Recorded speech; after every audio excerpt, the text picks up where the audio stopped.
Ready start. देशवासियों, मैंने अभी अभी राष्ट्रपति के पद की शपथ ली है और इस महान देश की सेवा में अपने को समर्पण कर देने का दृढ़ निश्चय व्यक्त किया है। मैं आपके सामने भारत के गणराज्य के प्रतीक और चिन्ह स्वरूप राष्ट्रपति के रूप में खड़ा हूँ। हमें अपने प्राचीन इतिहास में देश के विभिन्न भागों में और विभिन्न युगों में गणराज्यों की स्थापना के उल्लेख मिलते हैं, किंतु उनका प्रभुत्व देश के छोटे छोटे भागों तक ही सीमित था और हमें उनकी राज्य पद्धति का भी पूरा ज्ञान नहीं है। यह पहला ही अवसर है जब यह सारा देश एक छत्र गणराज्य के आधिपत्य और शासन के नीचे आया है।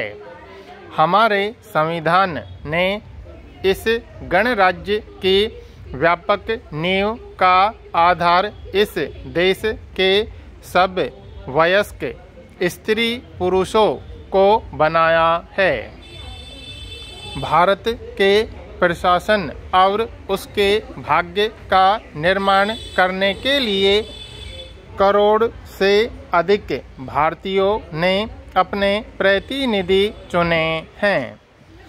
इन प्रतिनिधियों ने मुझे राष्ट्रपति चुना है और यह कार्य करके उन्होंने उस संविधान को कार्यान्वित किया है जिसे हमने इतने परिश्रम से बनाया था।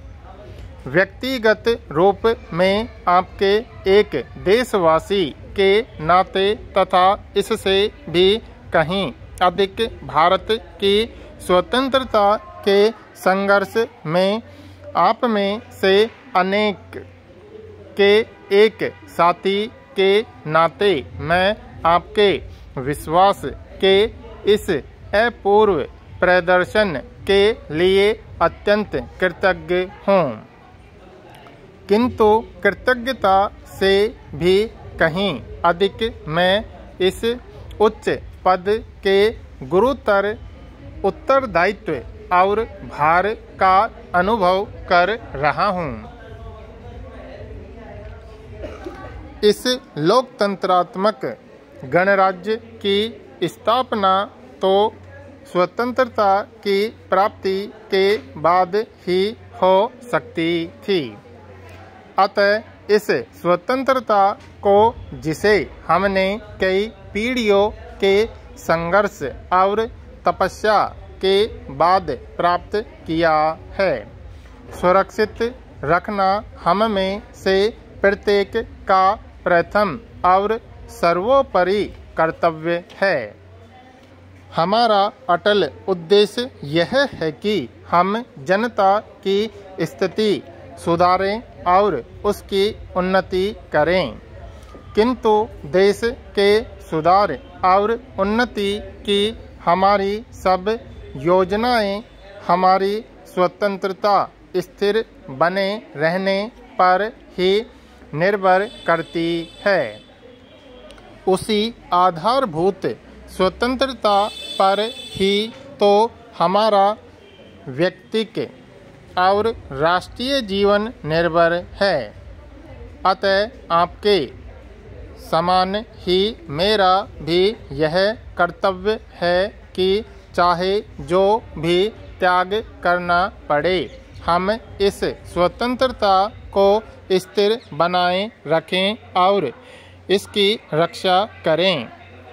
इस कर्तव्य को पूरा करने में मेरा प्रथम और सर्वोपरि प्रयास यह होगा कि देश के विभिन्न भागों, विभिन्न धर्मों और विचारों के लोगों के प्रति मैं समता और निष्पक्षता बरतूं। दूसरा कर्तव्य जिसमें कि मैं आपका सहभागी हूँ यह है कि मैं अन्य सब देशों की मैत्री प्राप्त करने का प्रयास करूं और उनसे सहयोग करने के रास्ते निकालूं। इस देश के सब लोगों से मेरा निवेदन है कि वे मुझे अपने में से ही एक मानें और मुझे ऐसा अवसर और प्रोत्साहन दे जिससे मैं यथाशक्ति उनकी सेवा कर सकूं। भगवान से मेरी विनती है कि वह मुझे शक्ति और सुबुद्धि दे ताकि मैं सच्ची सेवा भावना से अपने कर्तव्यों और उत्तरदायित्वों को पूरा कर सकूं।